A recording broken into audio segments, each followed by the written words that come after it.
हिंदी में यूपीएससी की तैयारी से संबंधित प्रोग्राम्स को देखने के लिए सब्सक्राइब करें स्टडी IQIAS हिंदी। जय हिंद आप सभी को भाई, मैं Vineet Tiwari faculty of CSAT आपका स्वागत करता हूं स्टडी IQIAS हिंदी में। एक बार सभी लोग कमेंट करके बता दीजिए कैसे हैं आप सभी। और मैं आज की क्लास कुछ स्पेशल चैप्टर पे लेके आया हूं। एक स्पेशल चैप्टर है जिसका नाम है डेटा इंटरप्रिटेशन DI। ओके, ये एक ऐसा चैप्टर है कि जो आपका यूपीएससी सीसेट में भी पूछता है और इससे रिलेटेड स्टेट पीसीएस में भी बहुत सारे क्वेश्चंस पूछे जाते हैं। खास तौर से अगर आप बीपीएससी की बात करें तो बीपीएससी में डेटा इंटरप्रिटेशन से बहुत सारे क्वेश्चंस पूछे जाते हैं और यूपीएससी में पूछा जाता रहा है। 2021 में आप देखेंगे DI का एक क्वेश्चन आया था, 2020 में भी आया था, तो ये आता रहता है। लेकिन फिलहाल 2 साल से नहीं आ रहा, लेकिन इसका मतलब ये नहीं कि हम इसे नहीं पढ़ेंगे। यूपीएससी कभी भी सरप्राइज देने के लिए विख्यात है। ओके, इसीलिए जाना जाता है कि इस बार सरप्राइज क्या है। हर बार कुछ ना कुछ सरप्राइज देता रहता है, तो इसलिए हम अपनी तैयारी दुरुस्त तंदुरुस्त रखेंगे और उसी को मद्देनजर में रखते हुए हम आज कुछ DI के बेसिक कॉन्सेप्ट देखेंगे। DI कितने तरीके के होते हैं, क्या क्या उसमें किस किस टाइप के क्वेश्चंस हो सकते हैं। और ये इस चैप्टर की श्रृंखला थोड़ी बढ़ेगी क्योंकि बच्चों में बहुत सारा डिमांड है कि सर DI थोड़ा बता दीजिए, DI भी पढ़ा दीजिए।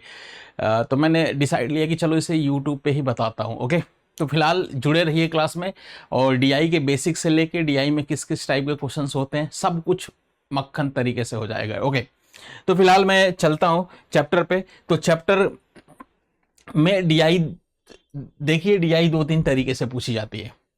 एक है ये सिंपल DI, से पाई चार्ट पे आधारित कहते हैं और ये कहीं ना कहीं आपके लिए सबसे ज्यादा इंपॉर्टेंट चैप्टर है। मैं बता दूं, अगर आप एक अधिकारी बनने जा रहे हैं किसी भी जिला के DM बन सकते हैं, SDM बन सकते हैं, बहुत सारे पोस्ट होते हैं। तो अगर मैं किसी भी डिस्ट्रिक्ट की बात करूं और किसी एक सेक्टर की बात करूं, जैसे स्वास्थ्य विभाग की बात कर लूं, आपने डॉक्टर से चार्ट मंगाया।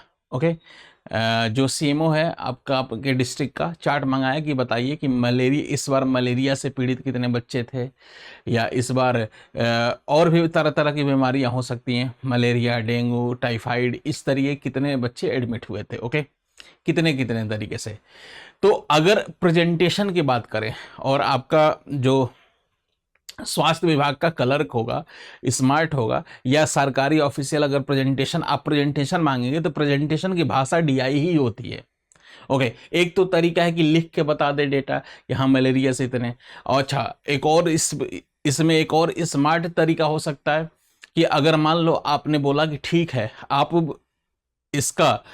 पूरा का पूरा बीमारियों का तो लिस्ट दीजिए ही हमें, मलेरिया का, डेंगू का, टाइफाइड का और पीलिया का, बहुत सारे बीमारी होते हैं बच्चों में, तो बच्चों की बीमारियों का डेटा दीजिए आप। लेकिन ये भी मुझे साथ साथ डेटा दे दीजिए कि किस किस गांव में ये समस्या ज्यादा थी। ओके, तो अब 2 डेटा उसको एक साथ देना है। ओके, अब जब 2 डेटा एक साथ देना है तो हो सकता है कि रफली दे दे। ओके, रफली कैसे दे दे, तो मान लो कि पीलिया से इतने इतने लिख लिख के दे दे। ओके, उसके बाद से इस गांव के इतने बच्चे थे, फिर उसमें पीलिया के पीड़ित।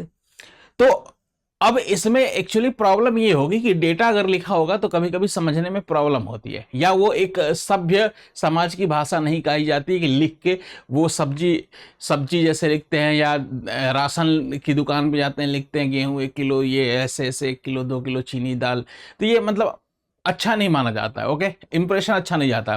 खासतौर से अगर प्रेजेंटेशन की बात की जाए तब की बात मैं कर रहा हूं। ओके, तो प्रेजेंटेशन की भाषा DI ही होती है और एक्चुअली ऑफिशियल भाषा DI ही होती है। तो ये चैप्टर तो आपको विशेष तौर से पढ़ना चाहिए और समझना चाहिए। कभी भी कोई चार्ट या प्रेजेंटेशन की भाषा में देता है तो कुछ इस तरीके का बना देता है, या तो हो सकता है सर्कल से बना दे, रिप्रेजेंट कर दे वो। ओके, जैसे इसमें एक क्वेश्चन आपके सामने है, क्वेश्चन में दे रखा है मेरे भाई कि जरा इसकी बात करेंगे।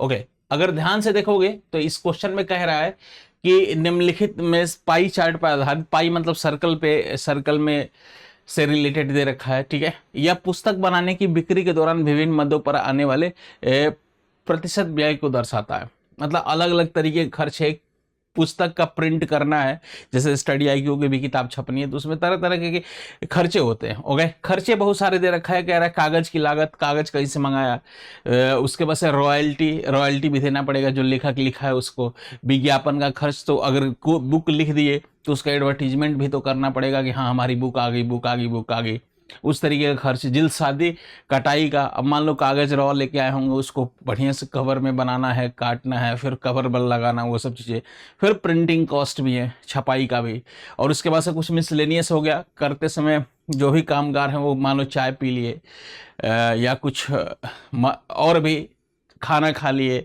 बहुत सारे खर्चे हो सकते हैं मिसलेनियस खर्च में। ओके, तो इस तरीके का खर्च है। जिसने भी बनाया बड़ा स्मार्ट तरीके से बता दिया कि हाँ किताब में ये आपका खर्चा है। अब उसने एक बस रफ डेटा दे दिया, उस हिसाब से आपको समझना है चीजें। इस तरीके से बनाया जा सकता है, या आगे आप देखोगे इससे पाई चार्ट से, तो ये एक सिंपल होता है, ये इस तरीके के पाई चार्ट से रिलेटेड बहुत सारे होते हैं। अब देखिए, अगर मैंने बोला ना, जैसे आपको बोला कि तरह कई सारी बीमारियों की लिस्ट दे दी जाए, उसमें गांव वाइज, विलेज वाइज दे दिया जाए, तो इसे हम डबल लेयर की डीआई कहते हैं। डबल लेयर की डीआई मतलब एक ही डीआई में दो तरीके के डेटा दिए होते हैं। जैसे एक तो बीमारियों से रिलेटेड हो गया, एक गांव विलेज वाइज दे दिया। अब आपको पर्टिकुलर विलेज में कितने पीलिया के मरीज है, कितने मलेरिया के, अगर निकालना होगा तो उस तरीके से इसको सॉल्व करते हैं। बड़ा लेकिन सिंपल होता है, देखने में कॉम्प्लिकेटेड लग रहा है कि ये सर कैसे होगा, बहुत आसान होता है। इसकी भाषा अगर समझ गए तो आराम से आप कर जाओगे। फिलहाल बहुत सारे हो गए। अब इसमें देखिए, इसमें भी इसे डबल लेयर के डीआई बोलते हैं। एक साथ दो दो डेटा या दो दो तरीके से सॉल्यूशन होते हैं, दो अलग अलग डेटा को लेते हुए। जैसे ये हो गया किसी कंपनी का है, कर्मचारियों की संख्या है, ओके, उसके बाद से उसमें महिला पुरुषों की संख्या का अनुपात दे दिया, तो कर्मचारी टोटल यहां से निकलेंगे, फिर यहां से अगर उसमें पर्टिकुलर किसी विभाग में महिला की बात करूं, पुरुष की बात करूं, तो इस तरीके से निकलेंगे। तो कई सारे तरीके से हो सकते हैं। ये हो गया हमारा डीआई को रिप्रेजेंट करने का, ये भी एक तरीका होता है।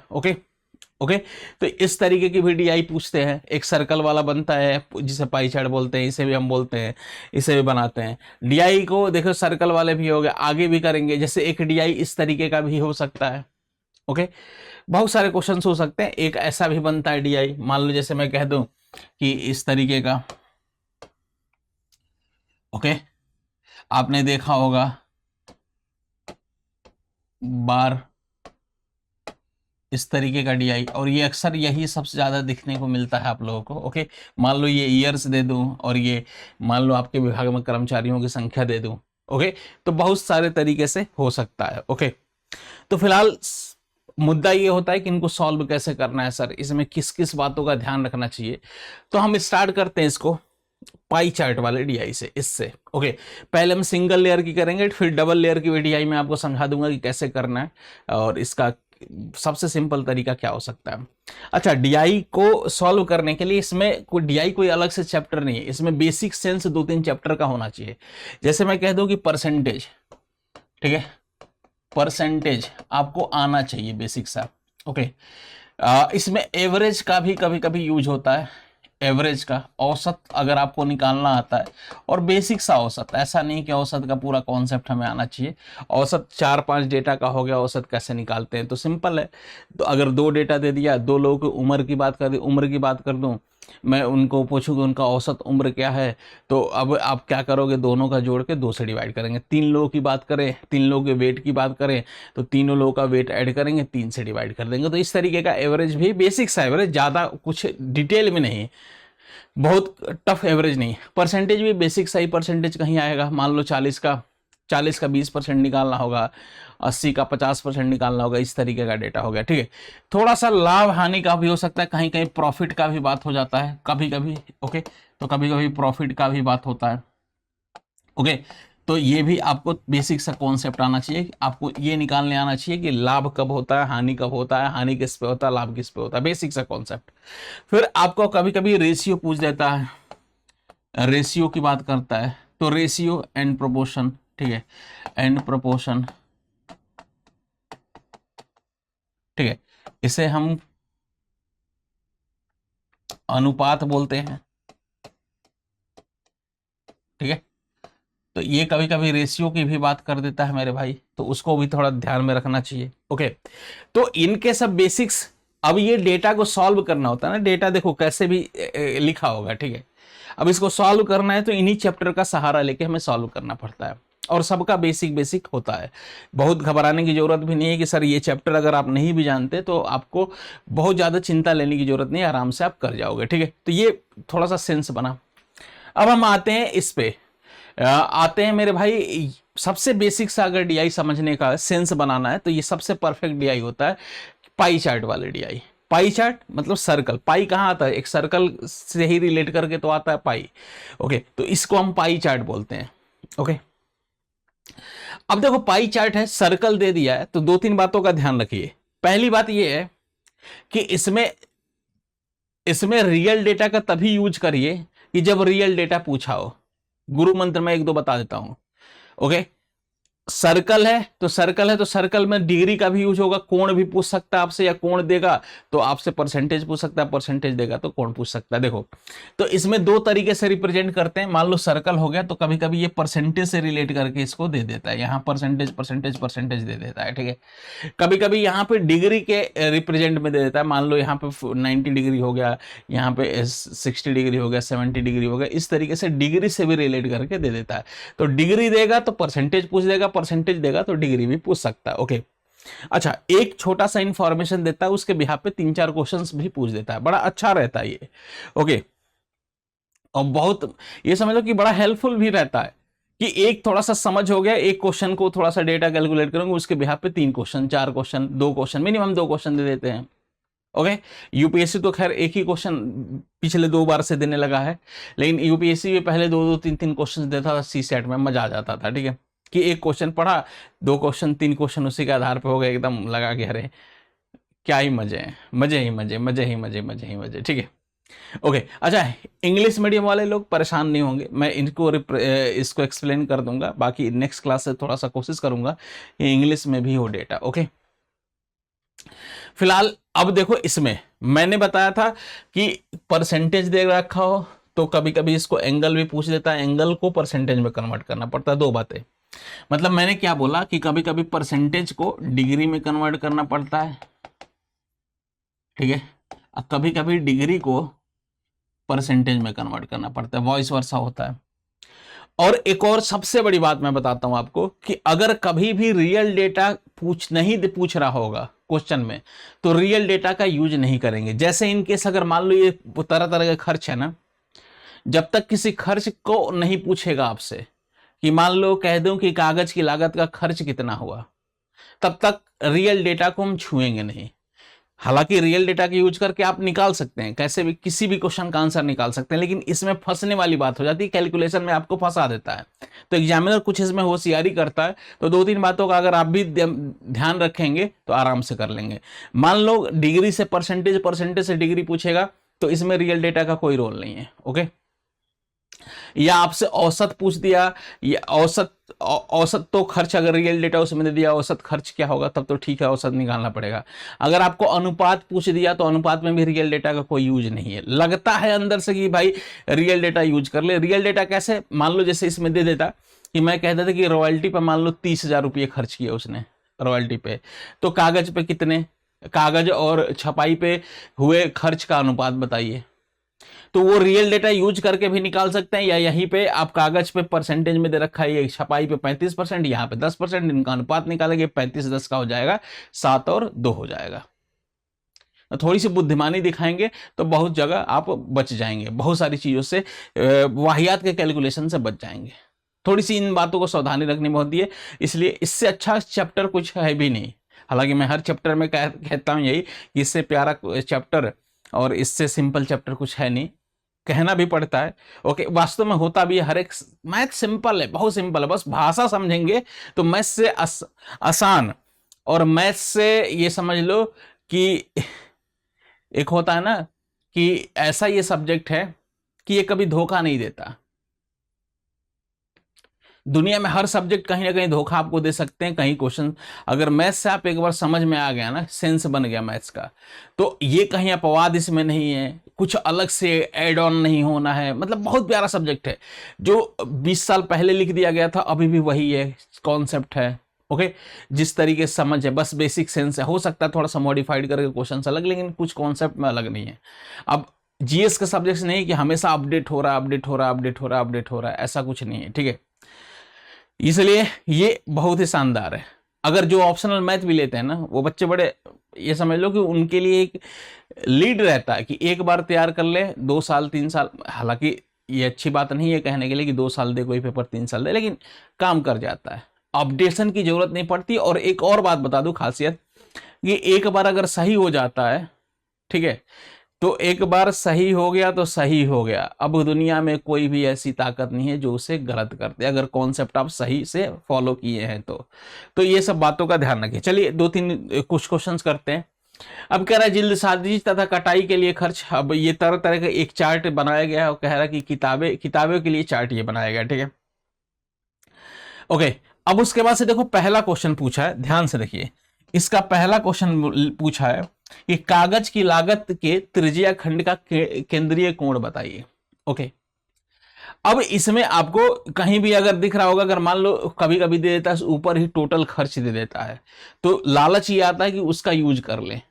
ओके, हालांकि इस क्वेश्चन में नहीं दिया, आगे वाले क्वेश्चन में मिलेगा आपको टोटल खर्च, लेकिन इसमें नहीं दे रखा है। ओके, तो नहीं दे रखा है तो देखो कोई बात नहीं, लालच में नहीं पड़ेंगे। मैंने बताया ना, कभी भी आपको रियल डेटा अगर नहीं पूछ रहा है तो आपको नॉन मतलब नेसेसरी अननेसेसरी इसको यूज करना ही नहीं है।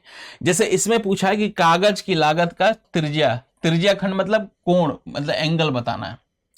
अब देखो, अब एंगल बताना है तो एक रिलेशन हमेशा ध्यान रखना कि अगर कह रहा है कि परसेंटेज से एंगल, एंगल से परसेंटेज अगर कभी भी कन्वर्ट करना होगा ना, तो आप एक बात ध्यान रखना कि अगर इसी सर्कल को परसेंटेज में दे दिया गया, इसी सर्कल को परसेंटेज में दे दिया गया और सारे परसेंटेज को ऐड करेंगे तो यहां पे आएगा 100% आएगा। सबको जोड़िए, ये 100% आ रहा होगा। अब ये 100% आ गया सारा परसेंटेज मिला के। ओके, ठीक है। और ये अगर सर्कल की बात करेंगे तो वो डिग्री में कितनी होती है, तो 360 डिग्री होती है। तो क्या मैं ऐसा कमिटमेंट कर सकता हूं कि 100% 360 डिग्री के बराबर है? बिल्कुल मैं कह सकता हूं कि देखो परसेंटेज में पूरा सर्कल, यही सर्कल हो गया 100%, सबको जोड़ेंगे 100% आ रहा होगा, और यही एक सर्कल 360 डिग्री की है। तो मैं कह सकता हूं कि 100% किसके बराबर है, 360 डिग्री को रिप्रेजेंट कर रहा है। वही डिग्री में बात करते हैं 360 डिग्री होता, वही परसेंटेज में बात किया, कुल हो गया 100%। अब यहां से 1% की वैल्यू कितनी आएगी, तो आप बोलोगे सर 360/100 आ गई, ठीक है, 360/100। अब इंटू कर लेंगे, अब इंटू कुछ नहीं करना है, अब 1% की वैल्यू आ गई। अगर आपका मन करे तो इसको सिंप्लीफाई कर लीजिए, जैसे 0 से 0 कैंसिल हो गया, फिर 2 से कैंसिल हो जाएगा, 2 से ये 18 बार और 2 से ये 5 बार आ गया, ठीक है, 1%, ये 18/5 आ गया। अच्छा, प्रोबेबिलिटी की और भी क्लास चलेगी, परेशान मत होइएगा आप लोग। ये अलग सेगमेंट है, वो मैथ का है सेगमेंट, हालांकि मैथ जैसा ये भी है, लेकिन ये अलग ही लेके चलता है आदमी की, डीआई अलग है और इसकी थोड़ी सीरीज चलेगी। डीआई के बहुत सारे क्वेश्चन होंगे, तो आप पेशेंस बना कर रखिए और एक बार पढ़ लेंगे तो फिर जिंदगी में आपको डीआई देखने की जरूरत नहीं पड़ेगी। Single layer, double layer, miscellaneous DI, tough DI, सब कर लोगे आप, ठीक है। तो मैं कह रहा हूं कि 1% क्या हो गया, 18/5 डिग्री के बराबर हो गया। ओके, अब हमसे पूछा है कि कागज की लागत का, तो अब कागज की लागत में देखेंगे ध्यान से तो कितने परसेंट की बात हो रही है, तो यहाँ पे 10%, 10% की बात हो रही है। अब 10% की बात हो रही है तो मतलब हम ऐसा कह सकते हैं कि 1% 18/5, तो 10% किसके इक्वल हो गया, तो 18/5 हो गया, इंटू का 10 कर देंगे। 1% हो गया 18/5 डिग्री, तो 10% क्या हो गया, इंटू का 10 कर देंगे। जैसे 5 से ये कैंसिल करेंगे, 5 दूना 10, ये हो गया हमारा 36 डिग्री को रिप्रेजेंट करेगा। किसको रिप्रेजेंट करेगा मेरे भाई, तो 36 डिग्री को, और 36 डिग्री ऑप्शन में दे रखा है। अगर फिर से मैं कह रहा हूं कि अगर मान लो यहाँ टोटल खर्च भी दे दिया जाता ना, कि टोटल एक्सपेंडिचर अगर मैं दे देता कि मान लो 20,000 रुपये है, तो आप गलती से भी इसका यूज नहीं करते, तब तक नहीं करते जब तक उस आपसे खर्च ना पूछे किसी का, या रियल डेटा ना पूछे। अनुपात पूछे तो भी इसका यूज नहीं करना है। ओके, आपका परसेंटेज कितना परसेंट ज्यादा है ये सब बोले तभी भी इसका यूज नहीं करना है। समझ पा रहे हैं आप, कुछ भी बोले इसका यूज नहीं करना है हमें। ओके, तब तक नहीं करना है जब तक या तो औसत पूछ दे, या आपसे पूछ दे किसी का पर्टिकुलर खर्च कितना है, अगर वो पूछेगा तो मजबूरी होगी हमारी यूज करना, उससे पहले कभी भी यूज नहीं करना, ये ध्यान रहे। अगर ये गांठ मान लिए, ये बातें समझ में आ गई, रियल डेटा अगर नहीं पूछा हमसे, अनुपात का ऐसे ही हो जाएगा, परसेंटेज का ऐसे ही हो गया। मान लो इसमें कहता कि मैं कह देता कि रॉयल्टी पे कागज के खर्च से कितना अधिक परसेंटेज खर्च हो रहा है अधिक, तो देखो यहाँ पे मान लो ये एक्चुअली परसेंटेज नहीं है, इसको 10, 15, 18, 18, 36 और 4 मान के चलो, ठीक है। तो मान लो कागज पे कितना हो गया, इसी को 10 मान के चलेंगे, इसी पे रॉयल्टी पे कितने हो गए, 15 हो गया। तो अब मैं कह सकता हूं कि 15 है इस पे 10 है, तो कितना ज्यादा, तो 5 ज्यादा, 5 ज्यादा है किस पे, तो 10 पे, तो 100 पे कितना आ गया, तो हमारा 50% ज्यादा हो गया। अब आप ऐसा आंसर नहीं देंगे कि ये सर 10% दे रखा है 15%, तो 15 में से 10 घटा दिया तो हमारा आ गया 5% ज्यादा। नहीं, ये 5% ये कह रहा है, इसके कंपेरिजन में इसका बताइए। मतलब आप ऐसा सेंस बना के चलेंगे कि ये परसेंटेज में एक्चुअली नहीं है, ये 10 है, 15 है, 18 है, 18 है, 35 है, इस तरीके का है। समझ पा रहे हो आप अलग से अपने तरफ से कुछ भी नहीं सोच लेंगे कि चलिए सर इसका, तो परसेंटेज भी पूछा, मैंने बोला परसेंटेज भी पूछेगा तो भी हमें रियल डेटा का यूज नहीं करना है, रेशियो पूछेगा तो भी रियल डेटा का यूज नहीं करना है, औसत पूछेगा तो करना पड़ सकता है, ओके। और आपसे मान लो कि एंगल से आपका एंगल से परसेंटेज, परसेंटेज से एंगल, तो उसमें भी रियल डेटा का यूज नहीं करना है, ठीक है। क्लियर है मामला। अब आगे बढ़ते हैं, ये पहले क्वेश्चन का आंसर आ गया। दूसरा कह रहा है यदि छपाई पर व्यय दे रखा है कि 5,5,2,5,0,0 है, तो निम्नलिखित में से रॉयल्टी पे कितना देना पड़ेगा, ठीक है। अब जैसे ये क्वेश्चन हो गया ना, अब इसमें आपकी मजबूरी हो जाएगी कि रियल डेटा यूज करना है, क्यों, क्योंकि रियल डेटा दिया है और रियल डेटा ही पूछा है, तो इसमें अब इसकी तरफ हम रुख करेंगे, ओके। तो इसका अगर आंसर हमें देना पड़ेगा तो यहां पे कह रहा है कि यदि छपाई पर व्यय, छपाई पे यहां पे ढूंढिए, छपाई कहां दिख रहा है, तो छपाई यहां पे 35 दिख रहा है, ठीक है। तो मैं ऐसा कह सकता हूं कि 35% की वैल्यू किसके इक्वल दे रखा है मेरे भाई, तो 35% की वैल्यू 52500 के बराबर दे रखा है, ठीक है। तो 1% की वैल्यू किसके बराबर होगी, तो 52500 बटे 35 कर लेंगे, ठीक है। अब 5 से कैंसिल करेंगे 7 बार, 5 से कैंसिल करेंगे 5 एकम में 5, 0 5 आ गया, 7 से फिर कैंसिल करेंगे तो 15 हो गया, ठीक है। तो फाइनली हमारा 15 आ गया, तो ये 1500 आ गया, ओके, 1500 आ गया।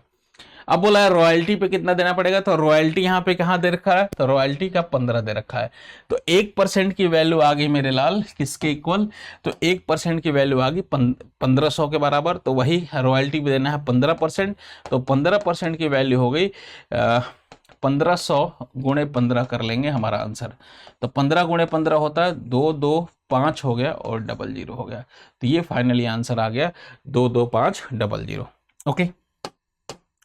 इसमें रियल डेटा यूज करना हमारी मजबूरी थी, क्योंकि बिना रियल डेटा का हम कर नहीं पाते, क्योंकि रियल डेटा ही पूछा है, ओके।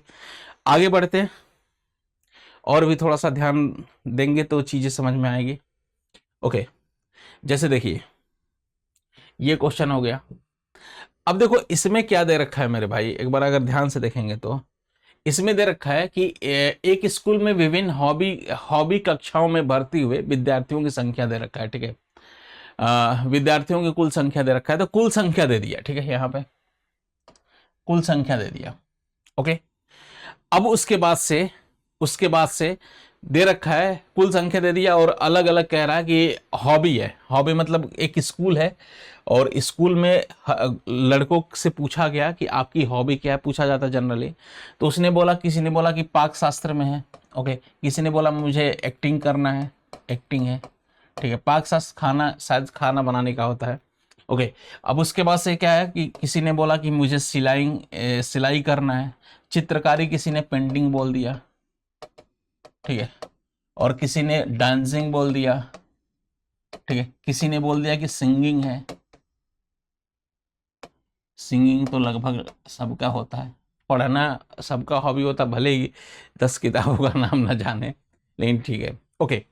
अब देखो यहाँ पे रियल डेटा भी ऊपर दे दिया, आप लालच में आ सकते हैं कि उसका यूज कर ले। कुल विद्यार्थियों की संख्या 3600 स्कूल में दे रखा है और परसेंटेज में दे दिया, अच्छा, मैंने बोला कि अगर कभी भी एंगल पूछेगा ना तो 100% किसके बराबर, 360 डिग्री, ये वाला यूज करेंगे, क्योंकि ये जोड़ेंगे टोटल 100% और डिग्री में होता है एक सर्कल 360 डिग्री का। कभी भी एंगल पूछेगा तो ये वाला रिलेशन यूज करेंगे, 100% किसके बराबर, 360 डिग्री के बराबर। 100% किसके बराबर, 360 डिग्री के बराबर, ठीक है। फिलहाल ये हो गया हमारा, ओके।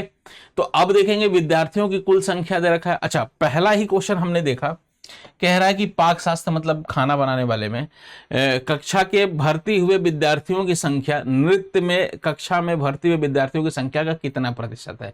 अब देखो, इस ऐसा क्वेश्चन देखते हैं ना, एक लालच जरूर आता है कि सर ये परसेंटेज ही है, ओके, या कंफ्यूजन भी अक्सर बच्चों में होता है कि सर ये परसेंटेज। पहली तो बात मैंने बोला था कि रियल डेटा, इसमें रियल डेटा का यूज करना ही नहीं है आपको, करेंगे तो भी आंसर आएगा, नहीं करेंगे तो भी आंसर आएगा, ओके। तो आप अगर मेरी बात पे रिजिड हैं कि सर इसमें रियल डेटा बिना यूज किए मुझे आंसर निकाला, बिल्कुल निकालोगे, ठीक है, ओके। अब लेकिन एक बात फिर कंफ्यूजन हो रहा होगा कि सर परसेंटेज ही दे रखा है और ये भी तो परसेंटेज में ही दे रखा है, और बोला गया कि पाक शास्त्र में भर्ती हुए विद्यार्थियों की संख्या नृत्य कक्षा में भर्ती हुए विद्यार्थियों की संख्या का कितना प्रतिशत है। तो कह रहा है ना कि एक्चुअली कह रहा है कि ये जो है ना, ये जो 21 है ना, 21% है, ये जो 22% है वो 21% का कितना प्रतिशत है, आपसे बस इतना बोला है। अब देखो, अगर इसको आप कुछ लोग देखेंगे तो ये हो गया, मान लो ये 21%, कितना ज्यादा बोलता तो 1%, ऐसे नहीं करना है। मैंने बोला ना कि अगर परसेंटेज वगैरह पूछा हो तो इसको 22 मान के चलो, इसको 21 मान के चलो, ठीक है। तो आप ऐसे करो ना कि पाक शास्त्र में जो है, और उसके बाद से हमारा नृत्य की बात कर रहे हैं, ठीक है, इसमें 22 है और इसमें 21 है, ऐसा मान के चलो। कभी भी परसेंटेज पूछे तो आप इसको परसेंटेज ना, इसको थोड़ा देर के लिए इग्नोर करिएगा। रियल डेटा का भी यूज करेंगे तो आएगा, ऐसे भी करेंगे तो मैं बार बार कह रहा हूं आएगा, ठीक है। अब ये 22 है और ये 21 है, ये इसका कितना परसेंट है, तो मतलब ये नीचे 21 रखेंगे। कह रहा है कि ये वाला इसका कितना परसेंट है, तो 21 को नीचे 22 कितना परसेंट है, परसेंटेज के लिए ये 100 कर लेते हैं, बस ये हमारा आंसर। कहता है कितना परसेंट ज्यादा है, तो हम क्या करते, एक ज्यादा होता 22 21, एक ज्यादा होता किससे, तो 21 से, तो 100 पे, ये ज्यादा कम हो जाता, ओके। अब इसको निकालना है तो आप ऐसे भी निकाल सकते हैं, इसको ज्यादा कम करके भी निकाल सकते हैं, या ऐसे कर लीजिए, ठीक है। तो ये हो गया हमारा 2200, ठीक है, बटे 21 हो गया। तो फाइनली सॉल्व करिए तो ये हमारा ऊपर कितना आ जाएगा, तो 21 से 2200 कैंसिल करेंगे तो लगभग लगभग हमारा आ जाएगा कितना, 4, ठीक है, ये 104 पॉइंट समथिंग आएगा, ठीक है। कैसे, मैं देखो मुझे ये डिवाइड नहीं करना था, तो देखो मैं देख लेता हूं कितना परसेंट अधिक है, कितना परसेंट अधिक है, 1 अधिक 21 से, तो इसको अगर सॉल्व करेंगे तो 4 पॉइंट समथिंग आएगा, ठीक है। अब 4 पॉइंट समथिंग अधिक होगा तो कोई भी चीज अपने आप में 100% होती है, 100% वो प्लस 4% ज्यादा होगा, ये इससे मतलब 4 दशमलव समथिंग हो जाएगा। तो फाइनली हमारा ये आ जाएगा आंसर। देखो इसमें कुछ एजम्पशन, एकदम एग्जैक्ट डेट आंसर निकालना भी जरूरी नहीं है, कभी कभी पॉइंट में परेशान हो जाता आदमी, तो एकदम एग्जैक्ट आंसर से हमें कोई मतलब नहीं है, आसानी से बता सकते हैं। अच्छा देखो, मैं फिर एक बात बता देता हूँ, क्लियर कर दूं मैं कि ये चैप्टर मैं यूपीएससी को तो पॉइंट ऑफ व्यू में रख के पढ़ा ही रहा हूँ, लेकिन स्टेट भी, क्योंकि स्टेट में बहुत परेशान करता ये डीआई, ओके। और अगर एक बार डीआई पे कमांड होगी तो बड़े आराम से हो जाता, तो मैं दोनों का एक बार पॉइंट ऑफ सेंटर में रखते हुए मैं पढ़ा रहा हूँ, बता रहा हूँ, ठीक है। कि अब अलग से स्टेट का थोड़ी पढ़ोगे, अलग से इस यूपीएससी का कॉन्सेप्ट तो एक ही है, थोड़ा क्वेश्चन का अलग अलग वेरिएशन हो जाता है, तो मैं सब कुछ करा दूंगा, ठीक है, ओके। फिलहाल इसका अगला पूछा है, अगला क्वेश्चन है कि कह रहा है कि सिलाई और नाटक में, नाटक की कक्षा को मिलाकर भर्ती हुए विद्यार्थियों की संख्या, कुल संख्या। अब यहाँ पे संख्या पूछ दिया, मतलब रियल डेटा का यूज कर दिया। अब रियल डेटा का यूज कर दिया तो हमारी मजबूरी है कि रियल डेटा का भी यूज हमें करना पड़ेगा, ठीक है। तो अब इसका कैसे करेंगे मेरे भाई, तो देखो रियल डेटा अब कहाँ ढूंढिए, कि यहाँ दे रखा है कुल विद्यार्थियों की संख्या दे रखा है 3600। अब कुल विद्यार्थी यही परसेंटेज में अगर कहेंगे तो 100% होगा कि नहीं, मतलब मैं कह सकता हूँ कि 100% किसके बराबर, 3600 के बराबर हो गया, मैं कह सकता हूँ बिल्कुल। तो 1% किसके बराबर हो गया, तो 36 के बराबर आ गया, 1% 100 से डिवाइड कर देंगे तो 1% 36 के बराबर आ गया। जब 1% 36 के इक्वल आ गया तो पूछा है कि सिलाई और नाटक कक्षा को मिलाकर भर्ती हुए विद्यार्थियों की कुल संख्या। अब देखो यहाँ पे दो बातें समझ में आई। हम सिलाई का सर अलग निकाल लें, सिलाई का कितना दे रखा है, तो सिलाई का दे रखा है हमारा 11%, तो मैं 11% की वैल्यू निकाल लूं, ठीक है। उसके बाद से दूसरी बात है कि सर उसके बाद से मैं निकाल लेता हूं नाटक कक्षा की बात कर रहा है, नाटक की, तो नाटक कहाँ पे है, तो नाटक कक्षा 13% है, 30% अलग से निकाल लूं मैं, और उसके बाद से इन दोनों को जोड़ दो। ओके, तो एक तरीका ये है, या दूसरा तरीका मैं बताता हूं कि पहले परसेंटेज में पहले ही जोड़ लो, 11% 13% पहले ही जोड़ लो, तो ये हमारा 24% हो गया, और इकट्ठे 24% की वैल्यू निकाल लीजिए। ओके, अब इसको करेंगे, यहां से करेंगे, मान लो 1% की वैल्यू 36, तो यहां 36 1%, तो 11% मतलब 36 को 11 से एक बार मल्टीप्लाई करना पड़ेगा। फिर 13% की इसके वैल्यू, तो 36 को एक बार 13 से भी मल्टीप्लाई करना पड़ेगा। फिर इसको गुणा करिए, इसको गुणा करिए, फिर जोड़ना पड़ेगा, या डायरेक्ट अगर 24 से करेंगे तो हमारा आंसर तुरंत आ जाएगा। ओके, अगर इसको करेंगे तो एक बार मैं बता देता हूं, 11 ये 3 9 6 आ गया। उसके बाद से इसका करेंगे 13,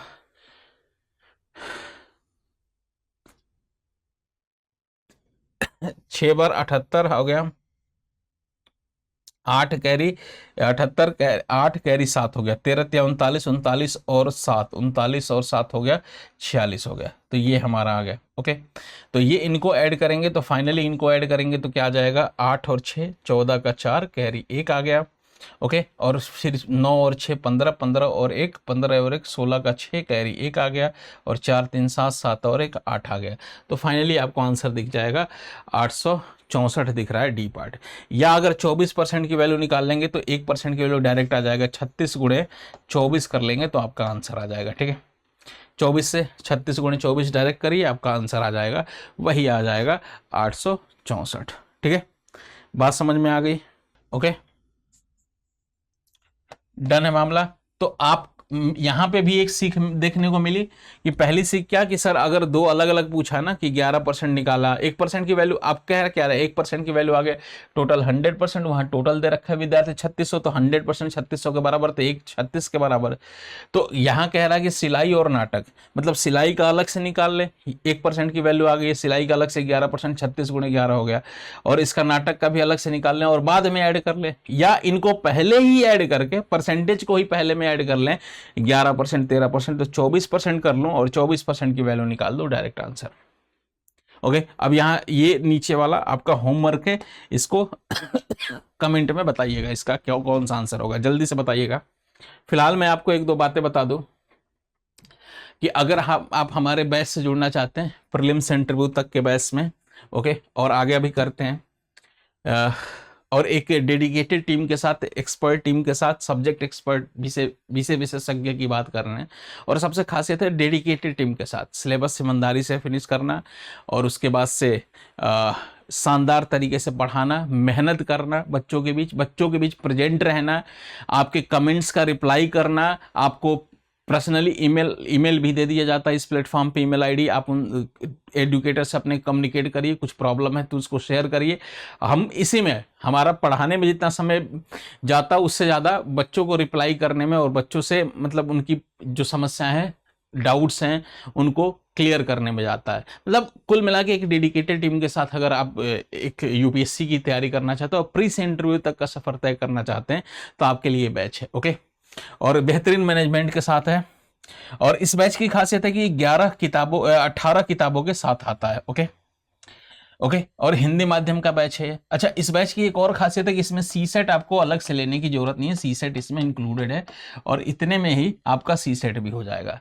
और एक और बात बता दो कि अगर इसको इस पैसे पे लेना होगा, इतने कम पैसे पे लेना होगा, तो आपको वीटी लाइव का परचेज करते समय वहां कूपन कोड आता है, कूपन कोड में ये ध्यान रखिएगा वीटी लाइव जैसे ही उसमें यूज कर लेंगे टाइप करके, उसके बाद से उसको अप्लाई कर देंगे, तो अप्लाई करेंगे तो आपका डिस्काउंटेड जो प्राइस है उस पे आ जाएगा। ओके, और वहां और भी दिए होते हैं कोड, ओके, कोड दिए होते हैं, तो आप अगर उन कोड का इस्तेमाल करेंगे वहां पे तो ज्यादा डिस्काउंट नहीं मिलेगा, लेकिन जैसे वीटी लाइव कोड यूज करेंगे तो सबसे ज्यादा डिस्काउंट मिल जाएगा, मतलब इस प्राइस पे ये बैच अवेलेबल हो जाएगा।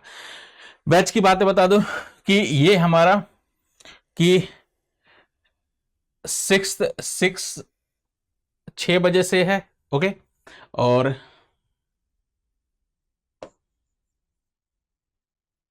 ओके, और आप बाकी अगर और भी इंफॉर्मेशन देखना होगा तो आप हमारे एप्लीकेशन पे जा सकते हैं, और एप्लीकेशन पे जाएंगे तो ये बैच आपको दिख जाएगा। वहां पे अगर देखेंगे तो आपको पूरी इन्फॉर्मेशन मिल जाएगी। अलग से आपका अगर आपको सी सेट का भी बैच लेना होगा तो वहां भी आप एप्लीकेशन में जाएंगे तो सी सेट का भी बैच हिंदी माध्यम का मेरे फोटो के साथ दिख रहा होगा। ओके, तो आप उसे भी परचेज कर सकते हैं, लेकिन कोड यूज करना है हमारा वीटी लाइव। ओके, इसके बावजूद भी अगर आपको और भी इंफॉर्मेशन चाहिए तो नीचे पट्टियों पर नंबर चल रहा है, उन पे फोन करिए। ओके, फोन जैसे ही करेंगे आपको हमारे रिप्रेजेंटेटिव से बात हो जाएगी, और बाकी जितने भी डाउट्स हैं ना, जितने भी आपको क्वेरी है कि बैच रिकॉर्डिंग कब खत्म होगा, मतलब बहुत सारे प्रॉब्लम आपके मन में प्रश्न हो सकते हैं, उनका वो रिप्लाई करेंगे। ठीक है, बातें कर लेंगे आपसे। ओके, तो वीटी लाइव, लेकिन एडमिशन लेते समय वीटी लाइव कोड का यूज करें। ओके, ये बातें हो गई। सी सेट का भी बैच है हमारा, तो वो देख सकते हैं आप। तो फिलहाल मैं बता दूं कि ये हमने किया। ओके, एक और क्वेश्चन मैं करा देता हूं, फिर उसके बाद से, अच्छा इस क्वेश्चन का हमें होमवर्क है, ये देख लीजिएगा। ओके, एक और क्वेश्चन मैं करा देता हूं, इसका है ये देखो, इसमें क्या दे रखा था कि अब इसमें देखो रियल डेटा का यूज ही किया है, रियल डेटा दे रखा है, रियल डेटा पूछा है, मतलब इसमें केंद्रीय कोण वगैरह पूछेगा तो कर लेंगे, बाकी इसमें रियल डेटा ही पूछा है। ओके, फिलहाल इसको देखेंगे। कह रहा है कि 6 अलग अलग विषय पढ़ाने वाले शिक्षकों का प्रतिशत बार में विभाजन दे रखा है, कुल शिक्षकों की संख्या दे रखा है 1800। ओके, और ये अलग अलग सब्जेक्ट्स में है। कह रहा है रसायन, अंग्रेजी और जीव विज्ञान पढ़ाने वाले शिक्षकों की कुल संख्या। अच्छा, रियल डेटा पूछ दिया, तब इसका यूज कर लेंगे। अब यहाँ पे कुल कितना हो गया, 100%, मैंने बोला 100% हो गया, और कितना कुल शिक्षकों की संख्या हो गया 1800 के बराबर। तो 1% की वैल्यू किसके बराबर होगी, 18 के बराबर आ गई। ओके, तो हमसे पूछा रसायन, अंग्रेजी, जीव विज्ञान पढ़ाने वाले कुल शिक्षकों, मतलब रसायन का देखिए अलग है। अब एक तरीका है कि अलग अलग निकालिए, रसायन का अलग, अंग्रेजी का अलग, जीव विज्ञान का अलग, या इनका यहीं पे ऐड कर लीजिए। अलग अलग निकाल के ऐड करेंगे कुल निकालने के लिए, या यहीं पे पहले ही परसेंटेज ऐड करके निकाल लीजिए। तो रसायन का है 23 है, अंग्रेजी का है मेरे भाई 27 है, और जीव विज्ञान का है दे रखा है 12। मतलब 27 और 23 हो गया हमारा 50%, और 12 हो गया 62% हो गए। तो टोटल हमारे 62%, हमारे 62% की वैल्यू पूछा है। और 62% की वैल्यू किसके बराबर, तो 1% 18 के बराबर, तो 62% हमारा हो गया। निकाल लेंगे। 18 गुणे 2 होता है 36 का 6 कैरी 3 होता है, फिर 18 गुणे 6 108 होता है, 108 और 3 108 और 3 होता है 111 होता है, तो 111 हो गया। तो 1116 कहीं दे रखा है, तो 1116 ये हो गया हमारा। ठीक है, ये हमारा आंसर हो गया। नीचे वाले का आंसर आप बताइए। ओके, कह रहा है कि एक हिंट देता हूं, अंग्रेजी भौतिक को मिलाकर अंग्रेजी भौतिक का यहीं ऐड कर लीजिए, फिर पढ़ाने वाले शिक्षकों की कुल संख्या तथा गणित और जीव विज्ञान वालों का यहीं ऐड करके फिर उनका अंतर बताना। ठीक है, बीच का अंतर। तो देखो मैं हिंट देता हूं, अंग्रेजी और कह रहा है भौतिक, अंग्रेजी और भौतिक, भौतिक यहां रहा है, अंग्रेजी ये रहा है। तो 27 प्लस का 17 कर देंगे तो ये हमारा फाइनली आ जाएगा 27 प्लस का 17। ठीक है, हम तो ये ऐड करेंगे, तो ये हमारा ऐड करेंगे तो ये हमारा आ जाएगा 54 आ जाएगा। ठीक है, 54 की 44 आ जाएगा, 44 आ जाएगा। ठीक है, 44% ये आ गया अंग्रेजी। और अब उसके बाद से कह रहा है कि गणित तथा जीव विज्ञान, गणित तथा जीव विज्ञान, तो गणित का कहाँ दे रखा है 13%, और जीव विज्ञान का दे रखा है 12%, तो इनको ऐड करेंगे तो हमारा 25% आ गया। ठीक है, अब इनका यहीं पे अंतर निकाल के, अंतर क्या होगा मैं हिंट दे दिया, बाकी कमेंट बॉक्स में आप आंसर बताइएगा। अगर कोई दिक्कत हो तो ये मेरा ईमेल आईडी है, इस पे आप मेरे संपर्क कर सकते हैं, विनीत VINEET विनीत.तिवारी, ठीक है, @studiiq.com। एडमी किसी बैच से रिलेटेड या कोई डाउट्स हो तो आप मेरे को कह सकते हैं, studiiq.com। फिर मेरा टेलीग्राम चैनल है विनीत तिवारी मैथ्स।